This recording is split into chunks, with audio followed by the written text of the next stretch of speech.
ওরে বাবা, এই আবার সকাল সকাল কি শুরু করেছে?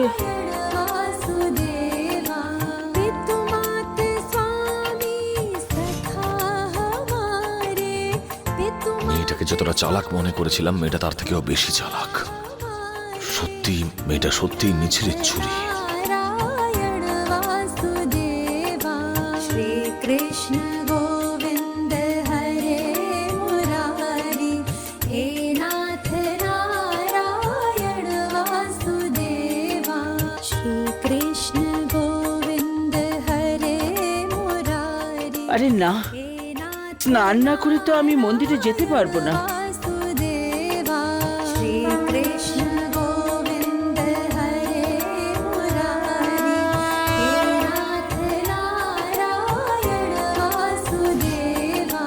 পিতুমাত স্বামী সখা হমারে, পিতুমাত স্বামী সখা হমারে, হে নাথ নারায়ণ বাসুদেবা। শ্রী কৃষ্ণ গোবিন্দ হরে মুরারি, হে নাথ নারায়ণ। বলো শ্রীকৃষ্ণের জয়।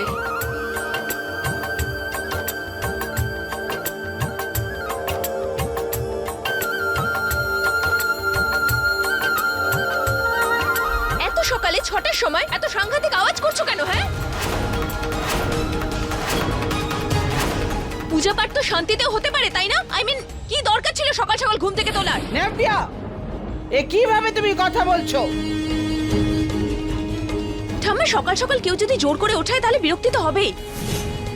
আর তাছাড়াও এই সমস্ত পূজা পাঠ আমি একদম বুঝতে পারিনি। নাভিয়া, সকালবেলা তাড়াতাড়ি ওঠো, তাতে মাথা ঠান্ডা থাকে আর মেজাজও ভালো থাকবে। একটা কাজ করি, কাল আমি যখন সকালবেলা উঠবো তোমাকেও ডেকে নেব, দুজনে মিলে ঠাকুরের আরতি করব। নিজের অতীতের ভুলের জন্য ক্ষমা চেয়ে নিও আর ভবিষ্যতের জন্য আশীর্বাদ। দেখবে ভগবান তোমার সব আশা পূরণ করে দেবে। একা তো সকাল সকাল ওঠালে তার উপর জ্ঞান দিচ্ছ, লাইক সিরিয়াসলি? আমার ঈশ্বরের কাছ থেকে চাওয়ার কোনো দরকার নেই। আমার কাছে আমার দাদা আছে, যে আমাকে সবকিছু এনে দেয়। তাই আমার কাছে কেউ যদি ঈশ্বর হয় তাহলে সেটা আমার দাদা। আর যদি থ্যাংক ইউ বলার হয় তাহলে আমি আমার দাদাকে গিয়ে বলবো।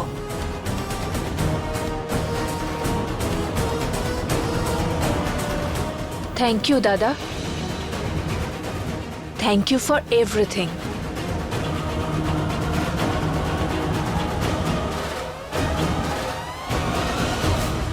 নাভিয়া, তুমি আমার সঙ্গে চলো। ঠাম্মা, এখন আমার খুব ঘুম পাচ্ছে, প্লিজ। আমার সঙ্গে চলো, আমি তোমার সঙ্গে কিছু কথা বলবো।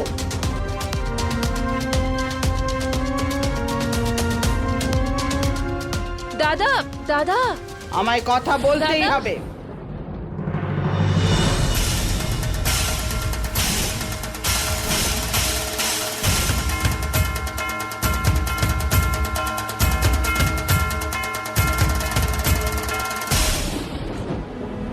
দিদি,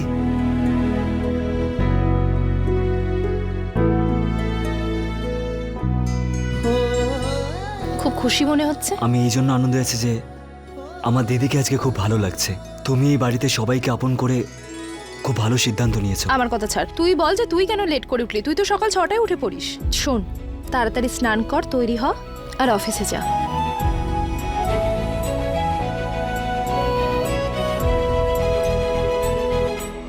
তুই খুব সরল ইউক, সবার মধ্যে শুধু ভালোটাই দেখিস।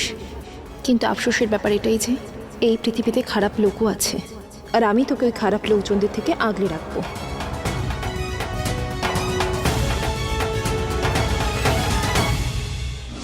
শায়নি, তোমার বৌদি, ওটা কিভাবে কথা বলছিলে? এভাবে কেউ কথা বলে নাকি? মানে? মানে তোমাদের দুজনের মধ্যে একটা সম্পর্ক আছে, তোমায় সেটা মেনে চলতে হবে। আরে ওকে তো দেখো, সকালে উঠেই পুজো করছে, আর একজন তুমি। মা, এক মিনিট, আমি কথা বলছি। নব্যা, তুই আজ পর্যন্ত যা চেয়েছিস শুভ তোকে দিয়েছে। ও নিজের দায়িত্ব পালন করেছে। এবারে কিন্তু তোর পালা। এখন তুই শুভর আদরের বোন নোস, যুগের স্ত্রী তুই এখন।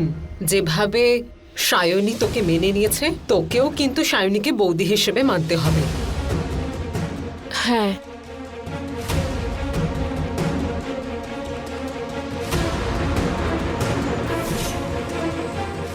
আমাকে কাঁদিয়েছ, আমার ফ্যামিলিকে দিয়ে আমায় কথা শোনালে, আমি তোমায় ছাড়বো না সায়নী।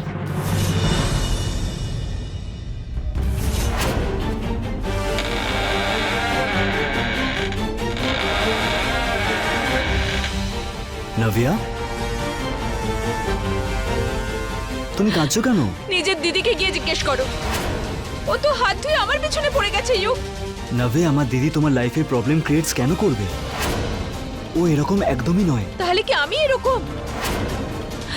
একটা কথা বুঝে না ইউ, এখন তুমি আমার হাজবেন্ড, তুমি আমাকে সাপোর্ট করাটা শিখে নাও। সবসময় তোমার দিদি ঠিক হবে এটা তো হতে পারে না, না? নাভে, আমি কি সেটা বলেছি? হ্যাঁ, বাট তুমি আমার দিদির বিরুদ্ধে কোনো কথা বলবে না, হ্যাঁ? কারণ তুমিও জানো নাভিয়া যে এত কিছু হওয়ার পরও দিদি আমাদের সাথে ছিল। ঠিক আছে,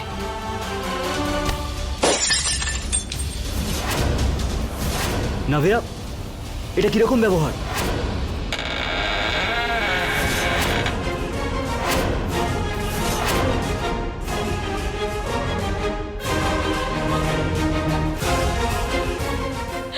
দাদা, আগে ঠাম্মা আমাকে সায়নীর জন্য বকা দিল, আর এখন ইউগ আমাকে সাপোর্ট করছে না। ঠাম্মির কথা বাদ দে। ইউগ তোকে কিছু বলেছে? না, তাহলে কিসের টেনশন? ও সায়নীর হয়ে কথা বলেছে দাদা। নভিয়া, সায়নী যুগের দিদি, যেরকম তুই আমার বোন, তোরও তো পক্ষ নিই আমি।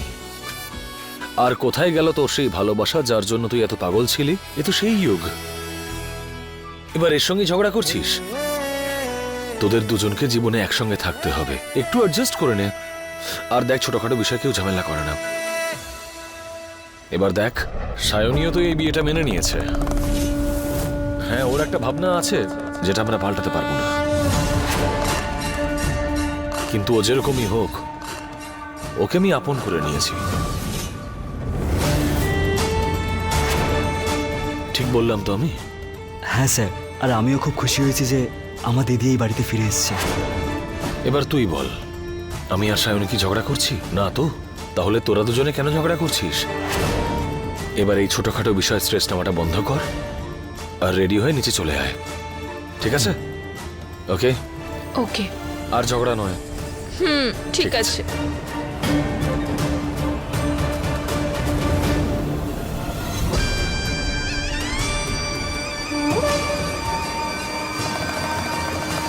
যুগ আর নভিয়ার সম্পর্ক কখনো দুর্বল করতে পারবে না তুমি।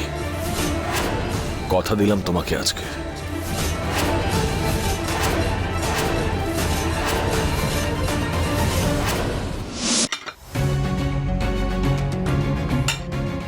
চা।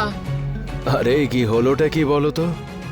এখন সবকিছুই তো দেখছি তোমার মর্জি মাফিক চলছে। দেখতে গেলে তো সব ঠিকই আছে, কিন্তু কিন্তু মনের মধ্যে কেমন একটা কু ডাক দিচ্ছে যে আবার যেন ভুল কিছু না হয়। ঠিকই বলেছ, আমারও কিন্তু এরকম মনে হচ্ছে যে কিছু একটা ঘটতে চলেছে। তোমারও?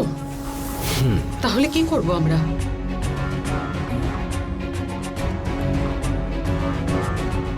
কিছু একটা ভেবেছি আমি, বলবো নাকি? হ্যাঁ বলো। আজ সন্ধ্যেবেলা মুখ দেখানোর অনুষ্ঠান রেখেছি আমি। হোয়াট? কি অনুষ্ঠান? মুখ দেখা? কিন্তু আমার মুখ তো সবাই দেখেই নিয়েছে। রাধে রাধে, কি করবো এই মেয়েটাকে নিয়ে?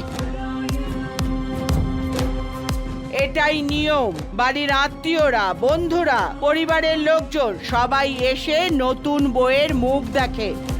এমনিতেই তো তুমি সাজতে গুজতে খুব ভালোবাসো না? ভালো করে সেজে নিচে চলে আসবে। ওকে ফাইন, এখন যাই। দাঁড়াও, একটা নিয়ম এখন করতে হবে। আবার নিয়ম? বিয়ে একটা, নিয়ম হাজারটা। হবেই। প্রত্যেকটা নিয়ম ঠিক মতন পালন করা হবে। এমনিতে তো এই সমস্ত নিয়ম তোমার শ্বশুর বাড়িতে হওয়ার কথা, কিন্তু তুমি তো এখানে আছো, সেই জন্য সমস্ত নিয়ম এখানেই করা হবে। ঠিক আছে, বলো কি কি নিয়ম আছে? কণিকা, ওদের দুজনকে বোঝাও। তোমরা দুজনে আজকে সকালের জল খাবার বানাবে। প্রথমে ঠাকুরকে ভোগ দেব, তারপর আমরা সবাই একসঙ্গে বসে খাবো। নব্যা, এটাই আমাদের পরিবারের সংস্কৃতি। তার সঙ্গে একটু মিষ্টিও বানাতে হবে। আমি ওসব রান্না করতে পারি না। আরে খুব সহজ, আমি তোমাকে শিখিয়ে দেবো, চলো। আমার হাত ছাড়ো। হ্যাঁ চলো। এই দাদা আবার কোথায় গেল?